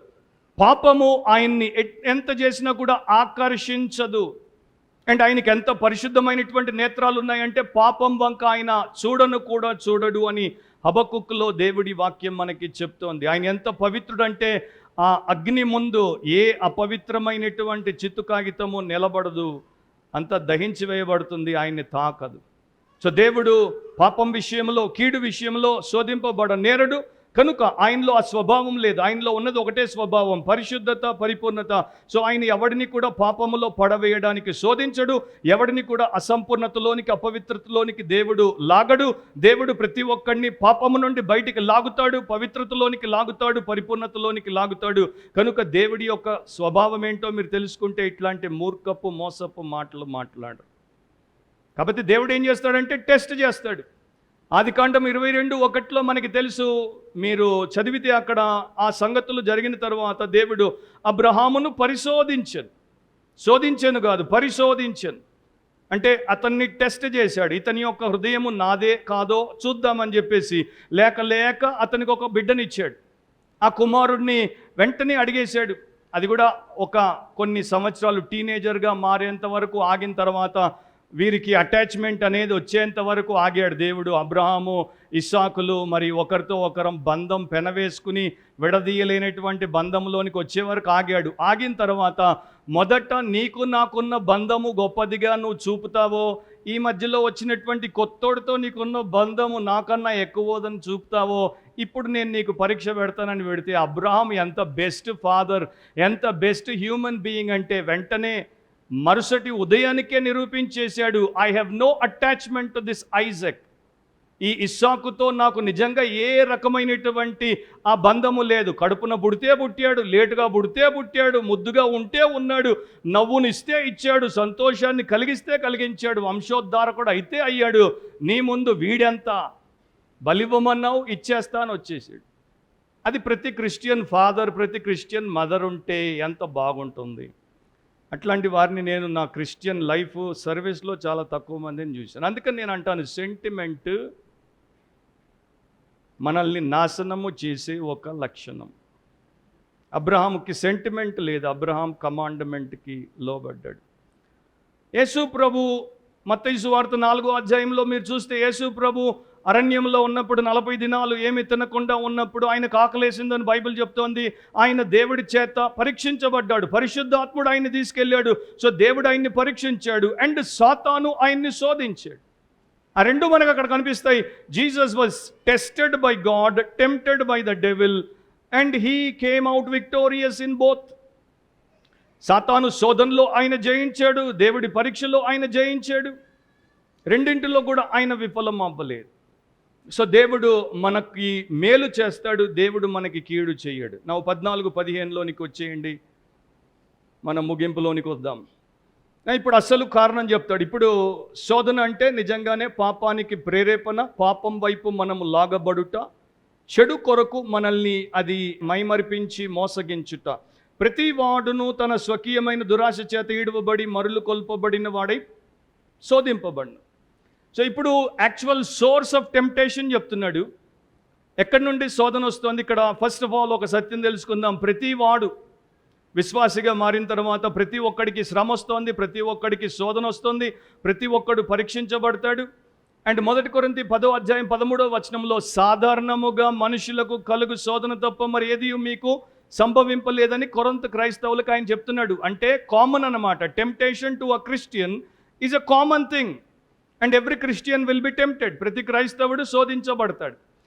ఈ శోధనకి యవనస్తులు, వృద్ధులు, ఆడ, మగ, లేకపోతే బలమైన వారు, బలహీనులు అనేటువంటిది, జ్ఞానము గలవారు, జ్ఞానం లేనివారు అనే వ్యత్యాసం లేదు. ప్రతి ఒక్కడికి వాడి స్టేజ్, వాడి స్థాయి ఏదైనా శోధించబడతాడు. సో ఇక్కడ మనము ఈ ట్రాన్సిషన్ విషయంలో జాగ్రత్తగా ఉండాలి. మన టెస్ట్ నుండి మనము టెంప్ట్ అవ్వకుండా, మన టెస్ట్లో మనము కంప్లీషన్కి వచ్చేటట్టు, మనము ఈ యొక్క పాపంలో పడకుండా ఉండేటట్టు జాగ్రత్తగా ఉండాలి. అండ్ శోధన అంటే ఏంటి? Strong pull towards that which is evil. చెడు అన్నదాని వైపు బలంగా లాగబడుట. శోధన పాపము కాదు, శోధనకు లొంగుట, శోధనకు నిన్ను నీవు అప్పగించుకునుట పాపం. ఫర్ ఎగ్జాంపుల్, మీరు మీ యొక్క టీవీ దాకా ఎందుకు, ఇప్పుడు చాలామంది ఇళ్లలో టీవీ లేదు, వారికి ఉన్న స్మార్ట్ ఫోన్లో వారు ఏదో చూస్తుంటారు, సడన్గా ఏదో చూడకూడదు వస్తుంది, అపవిత్రమైనది, ఒబ్సీన్గా ఉన్నది, ప్రతి చోట ఉన్నాయి. మీరు ఒక బైబిల్ వెబ్సైట్లోకి వెళ్ళండి, దాంట్లో కూడా పక్కన పోర్న్ వీడియోస్ లేకపోతే పోర్న్ ఫొటోస్ ఆ యొక్క అడ్వర్టైజర్స్ పెట్టేశారు. మనం బైబిల్ చదవడానికి పోతే పక్కన మనకి బూత్ కనపడుతుంది. సో ప్రతి చోట అది ఉంది, పొంచి ఉంది. కనుక మీరు అట్లాంటిది అనుకోకుండా, ప్రమేయం లేకుండా, పథకం వేయకుండా మీ కంటబడితే మీరు వెంటనే తిప్పేసుకున్నారనుకోండి మీ కళ్ళని, మీ దృష్టిని, మీరు శోధించబడ్డారు కానీ మీరు పాపము చేయలేదు, అపవిత్రత మీకు కాసింత తాకలేదు. కానీ మీరు ఒక్కసారి చూసిన తర్వాత దాన్ని మూసారు, మళ్ళీ కాసేపు అయిన తర్వాత ఏదో బాగుంది అని మళ్ళీ తీశారు అనుకోండి, అయిపోయారు, మీరు ఇప్పుడు పాపంలో పడిపోయారు. You have yielded to that temptation. ఈసారి మీరు పాపము చేశారు. సో రకరకాల శోధనలు మనుషులకు ఉంటాయి. చిన్నపిల్లలకి చాక్లెట్లు, బిస్కెట్లు శోధన అవ్వచ్చు, యవనస్తులకు లైంగిక సుఖాలు శోధన అవ్వచ్చు, మధ్య వయస్కులకి ధనము శోధన అవ్వచ్చు, ముసలి వారికి ఘనత లేక గౌరవము, హోదా శోధన అవ్వచ్చు. ఒక్కొక్కడికి ఉన్న శోధన వాడికి ఉంది. సో ఇప్పుడు మనము do not blame the lord అని చెప్పాను, బ్లేమ్ యువర్ ఓన్ లస్ట్స్ అని ఇప్పుడు చెప్తున్నాను. నీ స్వంత స్వకీయ దురాశలను నీవు నిందించాలి. సో స్వకీయ దురాశల చేత ప్రతివాడు, ప్రతి మనిషి, ఆడ మొగ అనేటువంటి వ్యత్యాసం లేకుండా ప్రతి ఒక్కరూ స్వకీయ దురాశల చేత ఈడవబడి, మరులు కొల్పబడి శోధింపబడుతున్నారు. ఇక్కడ యాకోబు నిజానికి డెవిల్ని కూడా బ్లేమ్ చేయట్లేదు, సాతానును కూడా అతడు బ్లేమ్ చేయట్లేదు. సాతాను యొక్క ప్రమేయం ఇండైరెక్ట్గా ఉన్నప్పటికీ సాతాను కూడా అతడు బ్లేమ్ చేయట్లేదు. నీలో ఉన్నటువంటి ఆ చెడు కోరికలు, తెలుగులో అనువాదం దురాశ అని ఉంది, యాక్చువల్గా ఇంగ్లీష్లో లస్ట్ అంటే డిజైర్, బట్ ఇక్కడ వాడబడినటువంటి గ్రీకు పదానికి నెగటివ్ కానటేషన్ ఉంది, అంటే చెడును సూచించేటువంటి కోరిక. సో మనలో ఉన్నటువంటి ఆ యొక్క ఇచ్ఛ, మనలో ఉన్నటువంటి ఆ యొక్క దుర్బుద్ధి, మనలో ఉన్నటువంటి ఆ యొక్క చెడు కోరిక, మనలో ఉన్నటువంటి ఆ ఉద్రేకం, అది మన సుఖం కొరకు మనం కోరుకునేది అవ్వచ్చు, లేకపోతే ధనం కొరకు అవ్వచ్చు, లేకపోతే ఇంకోటి అవ్వచ్చు. ఒక సేవకుడు అందుకే అన్నాడు, the problem is not a tempter from without but the traitor from within అని. సమస్య బయట ఉన్నటువంటి శోధకుడి వలన కలగట్లేదు, కానీ సమస్య లోపల ఉన్నటువంటి నమ్మక ద్రోహి వలన కలుగుతోంది. ఆ నమ్మక ద్రోహి ఏంటి అంటే నీలో ఉన్నటువంటి నీ దురాశ.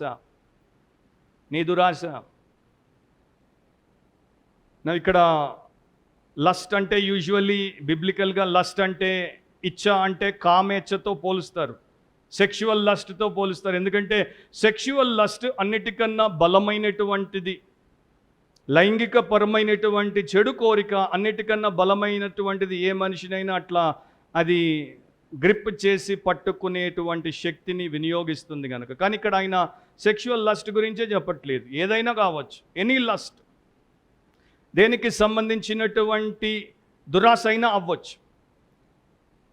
ఒక ప్యూరిటన్ భక్తుడు థామస్ ఫుల్లర్ ఇట్లా అన్నాడు, మన కన్నులు చూడకూడనటువంటి పాపిష్టి అంశముల మీద మనము పెడితే మనము దేవుని యొక్క పిలుపు నుండి అండ్ దేవుని యొక్క కాపుదల నుండి బయటికి పోయాము.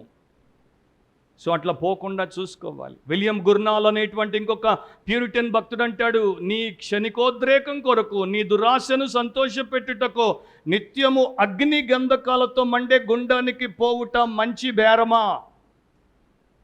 కానీ కాదు. ఒకప్పుడు, ఇప్పుడంటే మనము నాగరికులం అయిపోయాం, కానీ ఒకప్పుడు అనాగరికతలో ఉన్నప్పుడు తెగ ప్రజలు అమెరికన్ ఇండియన్స్లో ఒక ఆచారం ఉండేది. మీరు షికాగో పట్టణానికి వస్తే అక్కడ ఒక మ్యూజియం ఉంది. ఆ మ్యూజియంలోనికి వెళ్తే కొన్ని విచిత్రంగా కనపడేటువంటి మానవ పుర్రెలు మనకు కనపడతాయి, హ్యూమన్ స్కల్స్ కనపడతాయి. వాటిని ట్రపాండ్ స్కల్స్ అంటారు. సో వారి యొక్క తెగలో కొంతమంది చాలా చెడిపోతున్నారని చూసినప్పుడు ఆ మనిషి బతుకుండగానే వాడిని పట్టుకొని కట్టేసి వాడి బుర్రకు ఒక రంధ్రం కొట్టేవారు. వారి యొక్క విశ్వాసం ఏంటంటే వీడి బుర్ర నిండా దయ్యాలు ఉన్నాయి, రంధ్రం కొడితే దయ్యాలు బయటికి పోతాయి, వీడు బాగుపడతాడు. వాడు చచ్చిపోయాడు, వాడి పుర్రె మ్యూజియంలో పెట్టారు. మనం ఇప్పుడు మన బుర్రకి రంధ్రాలు కొట్టుకోవాల్సిన పని లేదు. మనందరికీ తెలుసు మన యొక్క దురాశలు ఆ ప్రకారము స్కల్ హోల్ నుండి బయటికి పోవు, అవి మన సోల్ హోల్ నుండి బయటికి తీయబడాలి. అండ్ అది తీయడానికి యేసుప్రభు వచ్చాడు.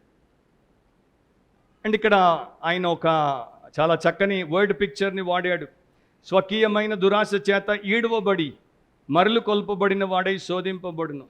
ఈడవబడుట అంటే డ్రాగ్డ్ అవుట్, లేకపోతే డ్రాన్ అవే. రెండు విషయాలు చెప్తున్నాడు. ఒకటి, ఒక వేటగాడు చాలా పథకం ప్రకారము గుహలో లేక తన యొక్క నివాస స్థలంలో జాగ్రత్తగా ఉన్నటువంటి ఒక జంతువును ఎరవేసి అట్లా బయటికి లాగి దాన్ని దొరకబుచ్చుకుంటాడు. రెండవది, ఈ చేపలు పట్టేటువంటి, తెలుగులో ఏమంటారు, జాలర్ అంటారా, జాలరి, ఆ యొక్క హుక్కి ఆయన ఒక బెయిట్ పెడతాడు. ఒక ఎర్ర పెట్టేసి దాన్ని నీటిలో పెట్టేసరికి ఆ చేప వచ్చి ఎరకు దొరికి అది గేలానికి దొక్కుతుంది చూడండి, ఆ ప్రకారం. సో ఈ పని ఎవరు చేస్తారు? ప్రాముఖ్యంగా నీలో ఉన్నటువంటి నీ దురాశలు నిన్ను నీ సురక్షితమైనటువంటి స్థావరము నుండి బయటికి లాగుతాయి అండ్ నిన్ను పాపానికి అప్పగిస్తాయి. అండ్ అఫ్కోర్స్ ఎక్స్టర్నల్ ఫోర్సెస్, సాతాను కావచ్చు, లోకం కావచ్చు, దానికి సహకరించవచ్చు. కానీ నీ ఆశ భద్రంగా ఉంటే, నీ ఆశ ప్రభువులో తృప్తిపరచబడి ఉంటే నీవు బయటికి లాగబడవు, నీవు ఈ ప్రకారము శోధించబడి నాశనం అవ్వవు. ఒక భక్తుడు అంటాడు, from within it is lust, from without it is lure. లోపలేమో దురాశ పనిచేస్తోంది, బయటేమో ఆకర్షణ పనిచేస్తోంది. సో ఈ రెండు కలిసి వస్తే ఇంకేమైనా ఉందా? రెండు రాళ్ళని ఇట్లా రాస్తే ఏమొస్తుంది? నిప్పు వస్తుంది. సో నెక్స్ట్ టైం మీరు ఎంత జాగ్రత్తగా ఉంటే మీరు శోధనలో పడకుండా అంత భద్రంగా ఉంటారు. మీరు జాగ్రత్తగా ఉండకపోతే మీరు శోధనలో పడడానికి ఎక్కువ టైం లేదు. గుర్తుపెట్టుకోండి, ఎవ్రీ టైమ్ ఇది నా సొంత దురాశ. అండ్ నేను చెప్తాను అవుట్ ఆఫ్ ఎక్స్పీరియన్స్, అన్నిటికన్నా డెడ్లీయెస్ట్ ట్రైటర్ నీలో నాలో ఉన్నాడు. మనమే. సాతాను శోధించిన, లోకము శోధించిన, ఎవరెన్ని రకాలుగా మన ముందు నిలబడి శోధించిన, స్త్రీ శోధించిన, పురుషుడు శోధించిన, యవనస్తుడు శోధించిన, యవనస్తురాలు శోధించిన, మనలో ఉన్నటువంటి ఆశ దురాశగా కాకపోతే మనం వారి ఎదుట శవాలతో సమానమే. శవానికి ఎవరైనా లవ్ లెటర్ రాసి ఐ లవ్ యూ అంటారా చెప్పండి? శవం స్పందిస్తుందా? శవం భారం అయిపోద్ది. శవం ఎవరికి భాగ్యం అవ్వదు. So you will be like a dead person to that sinful person or sinful thing. So ఇక్కడ ఎవరు బెయిట్ వేస్తున్నారు? దేవుడు వేస్తున్నాడా మిమ్మల్ని మీ యొక్క సురక్షిత స్థానంలో నుండి బయటికి లాగి చెడగొట్టడానికి? కానే కాదు. సాతాను వేస్తున్నాడా? మేబీ ఒక రకంగా ఇండైరెక్ట్గా, కానీ అది కూడా కాదు. సో మీ లోపల ఉన్నటువంటి దురాశలు మిమ్మల్ని బయటికి లాగుతున్నాయి అంటే అవి ఎక్కువ పెద్ద పాత్రను పోషిస్తున్నాయి. అందుకని ఒక భక్తుడు అనేవాడు లుక్ ఫర్ ద హుక్ అని. ఆ హుక్ని ఎక్కడి నుండి మరి వాడు తీసుకుని వస్తున్నాడో లేకపోతే నీ మీదకి వస్తుందో చూసుకో. బయట నుండి కాదు, లోపల నుండే మోస్ట్ ఆఫ్ ద టైం అది మనల్ని లాగుతుంది. ఇక 15వ వచనం, దురాశ గర్భము ధరించి పాపమును కనగా. సో దురాశ శోధించబడినప్పుడు అడుగు ముందుకేస్తే ఏం చేస్తుంది? గర్భము ధరిస్తోంది, పాపాన్ని కంటోంది, పాపం చేసేస్తోంది. పాపము పరిపక్వమై మరణమును కనును. సో అదొక face by face elimination of the person. ఆ వ్యక్తిని నాశనం చేయడానికి దఫాల వారీగా ఈ యొక్క ప్రక్రియ జరుగుతోంది. ఫస్ట్ దురాశ, తర్వాత పాపం, తర్వాత మరణం. సో లస్ట్ అనేది is the mother of sin. ఈ దురాశ అనేది పాపానికి తల్లి. ఒక భక్తుడు అన్నాడు, the devil is the father of sin, your lust is the mother of sin అని. ఇప్పుడు మీరు అర్థం చేసుకోండి. సాతానేమో పాపానికి తండ్రి, నీలో ఉన్న దురాశ పాపానికి తల్లి. ఈ ఇద్దరు కలిసి వస్తే పాపం పుడుతుంది, పాపము నిన్ను చంపుతుంది. పాపం పుట్టి మనల్ని పొట్టన పెట్టుకుంటుంది. LSD అనేది ఒక డ్రగ్. చాలా దేశాల్లో LSD బ్యాండ్, అది మన దగ్గర ఉంటే మనల్ని జైల్లో పెడతారు, ఉరి తీస్తారు. LSD, lust, sin, death. This is the LSD of the Bible. LSD, lust, sin, death. Root గుర్తుపెట్టుకోండి. నాలో లస్ట్ని జీసస్కి నేను అప్పగించకపోతే, డెడికేట్ చేయకపోతే, హోలీగా ప్యూరిఫై చేసుకోకపోతే నెక్స్ట్ స్టెప్ ఎవరు ఆపలేరు. మా పాస్టర్ ఆపలేడు, మా చర్చ్ ఆపలేదు, మా ఫ్యామిలీ ఆపలేదు. నెక్స్ట్ స్టెప్ సిన్, ఎవరు ఆపలేరు. సిన్ నుండి డెత్.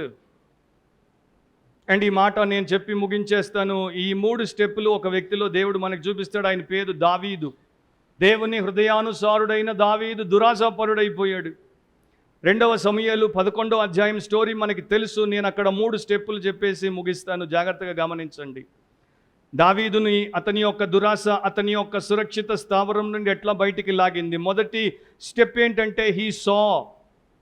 ఒక స్త్రీ స్నానం చేస్తుంటే చూశాడు, సౌందర్యవతి అని చూశాడు. సో మొదటి స్టెప్ ఆమెను చూశాడు. అక్కడితో ఆగిపోయి ఉంటే, అతడు తల తిప్పేసుకొని లోపలికి వెళ్ళిపోయి ఉంటే పాపమే జరిగేది కాదు. శోధించబడ్డాడు కానీ పాపం చేయలేదు. కానీ ఆయన అక్కడితో ఆగలేదు. ఆమె సౌందర్యం గురించి ఆలోచించిన తర్వాత 2వ స్టెప్ తీసుకున్నాడు. Sent and enquired. దావీదు దాని సమాచారం తెలుసుకున్నటకై ఒక దూతను పంపాను. ఇది 2వ స్టెప్. ఇది పతనానికి ప్రారంభం. దూత చాలా తెలివి కలిగినటువంటి దూత వెనక్కి వచ్చి దావీదు మనసులో ఏముందో పసిగట్టాడు కనుక చెప్పాడు, ఆమె ఇంకొకటి భార్య. అంటే నీవు దేవుడి బిడ్డవు కదా, పరుని భార్యను ఆశించొద్దు అన్న మోషే ధర్మశాస్త్రం నీ జ్ఞాపకం ఉంది. ఆమెను ఆశించలేవు రాజా, ఆమె ఇంకొకటి భార్య అని చెప్పాడు. అయినా కూడా దావీదు ఆగలేదు. దావీదు ఇంకా ఆమె సౌందర్యంలో లీనమైపోయి ఆలోచించాడు. అండ్ 3వ స్టెప్, లాస్ట్ స్టెప్ ఏంటి? 4వ వచనంలో టుక్ హర్. ఆమె అతని యొద్దకు రాగా అతడు ఆమెతో శయనించెను. సో దురాశ గర్భమును దాల్చి పాపమును కన్నది, పాపము మరణమునకు దారితీసింది. అట్లా దావీదు తన జీవితంలో మరి కొంత సమయము చక్కని ఆత్మ సంబంధమైన విషయాలకు చచ్చిపోయాడు. ఆ తర్వాత ఆయన ఇంట్లోనికి మరణం వచ్చింది. అనవసరంగా చాలామంది చచ్చిపోయారు. మీ జీవితము ఒకసారి ఎట్లా ఉందో మీరు ఆలోచన చేసుకోండి. మనమే పాపానికి తావిస్తున్నాం. మార్టిన్ లూథర్ ఒక మంచి మాట అనేవాడు, don't SIT near the fire if your head is made of butter. Don't SIT near the fire if your head is made of butter. నీ తలకాయ వెన్నతో తయారై ఉంటే అగ్ని దగ్గర కూర్చోవద్దు. అగ్ని దగ్గరికి వెన్నను తీసుకుని వస్తే ఏమవుతుంది? కరిగిపోతుంది. అగ్ని ఇంకొక విషయాన్ని కూడా చెప్తాను, ఆయన చెప్పండి. అదేంటంటే ఫైర్ టెంపరేచర్ అంతే. అగ్ని ఎంత స్థాయిలో ఎంత ఉష్ణోగ్రతతో మండుతోందో అంతే మండుతోంది. నీవిక్కడుంటే అంత వేడి తాకదు, నీవిక్కడికి వస్తే వేడి పెరుగుతుంది. ఇది ఉష్ణోగ్రత పెంచట్లేదు, కానీ నీకు వేడి ఎక్కువ అవుతుంది. ఇక్కడికి వస్తే ఇంకా ఎక్కువ అవుతుంది. వేడి ఎందుకు ఎక్కువ అవుతుంది? నువ్వు దగ్గర అవుతున్నావు కనుక వేడి ఎక్కువ అవుతుంది. సో శోధన స్థలము, శోధన విషయము, శోధన వ్యక్తి, శోధన వ్యసనము, ఏదైనా నువ్వు దానికి ఎంత దరిదాపుల్లోకి వస్తావో అది దాని యొక్క ఎఫెక్ట్ని నీ మీద అంత వేస్తుంది. నీవు కరగడానికి ఎక్కువ టైం పట్టదు. ఒకసారి ఒక సన్యాసి మఠంలో ఉన్నటువంటి ఒక సన్యాసి లేక పట్టణానికి వచ్చాడు. పట్టణానికి వస్తే ఎవరో చెప్పారంట మంచి సినిమా ఆడుతోందని. ఆయన ఎప్పుడు సినిమాని చూడలేదు పాపం, ఎందుకో మంచి సినిమా అన్నారనేసి థియేటర్లోకి వచ్చాడు. ఇక్కడ దాకా పైనుండి కింది దాకా నిలువు అంగి వేసుకుంటాడు కదా, ఇక మొత్తం కప్పుకుందామని కప్పుకొని థియేటర్లోకి వచ్చి కూర్చున్నాడు. ఒక సన్నివేశంలో ఆయన శోధించబడుతున్నప్పుడు మెల్లగా ఆయన గొనుక్కున్నాడంట, సాతానా నన్నెందుకు శోధిస్తున్నావు నువ్వు? సాతాన్ అన్నాడంట, నువ్వు వచ్చి నా స్థావరంలో కూర్చొని నన్నెందుకు శోధిస్తున్నావు అంటావేంట్రా అనేసి. సో అట్లాగే ఉంది. నేను పోర్నోగ్రఫీ జోలికి పోను, నేను పోర్నోగ్రఫీ జోలికి పోను అని ఒంటరిగా నీవు అది ఓపెన్ చేసి పెట్టుకుంటే నాశనమే. సో ఈ పని చేయాలి మనందరం. మీరు రాసుకోండి, తర్వాత చదువుకోండి. అపోస్తలుల కార్యములు 28వ అధ్యాయం 5వ వచనం. మాల్తా అనేటువంటి ద్వీపానికి, మెలితే అని ఉంటుంది తెలుగులో, అక్కడికి అపోస్తలుడైన పౌలు బృందము కొట్టివేయబడితే వచ్చారు. వారు పౌలు పుల్లలు ఎరుగుతున్నప్పుడు ఆ పుల్లలతో పాటు ఒక విషసర్పం వచ్చి ఆయన చేతిని చుట్టుకుంటుంది. అండ్ ఆ టైంలో ఆయన ఏం చేశాడో ప్రతి క్రైస్తవుడు ఇదే పని చేయాలి. అతడైతే ఆ విష జంతువును అగ్నిలో జాడించి వేసి ఏ హానియూ పొందలేదు. పౌలు చాలా మంచి పని చేశాడు చూడండి. అదొక విష జంతువు, కరిస్తే అతడు చచ్చిపోతాడు. దాన్ని ఒకవేళ నేల మీదకి జాడించి కొడితే అది పాకి ఇంకొకరిని కాటేయొచ్చు, అది బతికి మళ్ళా ఒకరికి బాధ కలిగించవచ్చు. కనుక ఏం చేశాడు, దాన్ని నాశనం చేయాలని సెకండ్ థాట్ లేకుండా ఆ విష జంతువును అగ్నిలో జాడించి వేసి ఏ హాని పొందలేదు. సో టెంప్టేషన్ని, దురాశను మనం అట్లా అగ్నిలోనికి జాడించి కొట్టాలి, దాని మీద జాలి చూపకూడదు. దాన్ని నాశనము చేస్తేనే మనకి క్షేమము. ఆ ప్రకారం మీ జీవితం ఉందా ఒక్కసారి మీరు చూసుకోండి. అండ్ ఒక మాటతో నేను ముగిస్తాను. అది మన భాగంలో లేని వచనం, కానీ 17వ వచనం. శ్రేష్టమైన ప్రతి ఈవియు సంపూర్ణమైన ప్రతి వరమును పరసంబంధమైనదై జ్యోతిర్మయుడగు తండ్రి వద్ద నుండి వచ్చును. సో మన జీవితానికి కావలసినటువంటి శ్రేష్టమైన ప్రతి ఈవి, సంపూర్ణమైన ప్రతి వరము పర సంబంధమైనది, ఈ పాపిష్టి లోక సంబంధమైనది కాదు. అండ్ అది జ్యోతిర్మయుడగు తండ్రి దగ్గర నుండి మనకి ఇవ్వబడుతుంది. సో దాని చేత మనము తృప్తి పడాలి, దాని చేత మనము సంతోషించాలి, దాని చేత మన జీవితాన్ని పదిలంగా పెట్టుకోవాలి. సేవకుడు ఉండేవాడు లెస్లీ డంకెన్ అని. ఆయనకి ఒక కుక్క ఉండేది. అంటే ఆయన చిన్నప్పుడు తండ్రి తెచ్చిన కుక్కతో పెరిగాడు. కుక్క అతడు పెరిగారు. చిన్నప్పటి నుండి ఆ కుక్క తన తండ్రి పట్ల ఎంత నమ్మకంగా ఉందో ఇతడు చూశాడు. సో పాస్టర్ అయిన తర్వాత ఒక రోజున ఇట్లా చెప్పాడు, మా డాడీ ఆ కుక్కకి ఫస్ట్ టైం ఒక లెసన్ నేర్పించాడు, నేను ఇంకా మర్చిపోలేను. అదేంటంటే ఒకరోజు నేల మీద మాంసపు ముక్కను పెట్టాడు, కుక్కతో చెప్పాడు నో అనేసి. సో ఇప్పుడు ఆ కుక్క ఏం చేయాలి, దాని వైపు చూడట్లేదు. అది ఎందుకు చూడట్లేదంటే దాని వైపు చూస్తే దానికి శోధన వస్తుంది, శోధన వస్తే యజమాని మాటను అది జవదాటాలి, అవిధేయత చూపాలి, కనుక దాని వైపే చూడట్లేదు. అప్పటి నుండి ఇప్పటిదాకా నా కుక్కలో నేను నేర్చుకుంది ఏంటంటే అది ఎప్పుడు మాంసపు ముక్కను చూడదు, ఎప్పుడు మా నాన్న ముఖాన్నే చూస్తుంటుంది. It will always look into the face of the master, it will never look at the piece of that meat. So ఆయన అంటాడు, ఆ పాస్టర్, నీవు శోధనలో పడి నాశనం అవ్వకుండా ఉండాలంటే always look up to your masters face. నీ యజమాని, నీ ప్రభు అయిన యేసు మీదే నీ దృష్టిని, నీ చూపులను పెట్టు. To master temptation, keep your eyes on the master. శోధనను నీవు జయించాలంటే నీ కన్నులను యేసు అను నీ ప్రభు మీద పెట్టు. తలంచండి, కళ్ళు మూసుకోండి, ప్రార్థనలో ఏకీభవించండి. టెస్టింగ్ వర్సెస్ టెంప్టేషన్, పరీక్షింపబడుట వర్సెస్ శోధింపబడుట. శ్రమల ద్వారా దేవుడు ఎందుకు పరీక్షిస్తాడో మనం విన్నాము. శోధనలు ఏ ప్రకారం వస్తాయో, ఏ దారికి తీసుకెళ్తాయో, ఎలా వాటిని మనము జయించవచ్చో మనం విన్నాం. ఆ ప్రకారము విశ్వసించి విధేయత చూపితే మీకు దేవుడు దీవెన దయచేస్తాడు. రక్షణ పొందినటువంటి ప్రతి ఒక్కరూ తెలుసుకోవాల్సింది ఏంటంటే మీ దురాశలు మీ చేత పాపము చేయిస్తున్నాయి. మీ పాపములు మరణాన్ని, ఆల్రెడీ మీరు జీవోత్సవములాగా అపరాధాల్లో పాపాల్లో చచ్చిపడున్నారు, మీకు రుచి చూపింది. అండ్ తర్వాత నిత్యనాశనం మరణానికి తీసుకుపోతుంది. ఈరోజు యేసుక్రీస్తునందు విశ్వాసం ఉంచండి, మీ పాపం ఒప్పుకొని విడిచిపెట్టండి, ఆయన పాదాలు పట్టుకొని రక్షణ భాగ్యమును దయచేయమని ఆయన్ని ఆశ్రయించండి. ఆయన మీ పాపాన్ని క్షమిస్తాడు, రక్షిస్తాడు, మిమ్మల్ని రూపాంతరపరుస్తాడు. అండ్ మీరు మీ జీవితాన్ని ఆయన కొరకు పవిత్రంగా పరిపక్వతతో జీవించవచ్చు. అండ్ రక్షించబడినటువంటి విశ్వాసులారా గుర్తుపెట్టుకోండి, శ్రమల విషయంలో ఎప్పుడు ఏమి చేయాలి అంటే సహించాలి, భరించాలి, ఓర్చుకోవాలి, నిలిచిన వారై ఉండాలి. అండ్ దురాశలకు గురి కాకుండా మీ జీవితాన్ని మీ దేవునికి సంపూర్ణముగా పవిత్రముగా సమర్పించుకోవాలి. మీ ప్రభు మీదే దృష్టి పెట్టి, ధ్యాస పెట్టి, ఆయనే గురిగా గమ్యముగా పెట్టుకుని బ్రతికితే మీకు జయం. ప్రేమగల మా తండ్రి, మీ వాక్యమును మేము వినుటకు మీరు మీ ఆత్మ ద్వారా బోధించినందుకు మీ కృతజ్ఞతలు. మీ వాక్యమును మేము వినుట మాత్రమే కాకుండా విన్నదానికి విధేయత చూపి మేము వర్ధిల్లుటకు మాకు సహాయం చేయండి. ఈ యాకోబే చెప్పాడు 22వ వచనంలో, మీరు వాక్యమును వినువారు మాత్రమై ఉండి మిమ్మల్ని మీరు మోసపుచ్చుకొనక వాక్య ప్రకారం ప్రవర్తించువారునై ఉండండి, మీ క్రియలో ధన్యులవ్వండి అని. ఆ ప్రకారం మాలో ప్రతి ఒక్కరు వాక్య ప్రకారం ప్రవర్తించి మా క్రియల్లో ధన్యులం అవ్వడానికి, నిన్ను మహిమపరచడానికి, అనేకులకు మాదిరికరంగా ఉండడానికి సహాయం చేయమని యేసు పరిశుద్ధ నామమును అడిగి ప్రార్థిస్తున్నాం తండ్రి. ఆమెన్.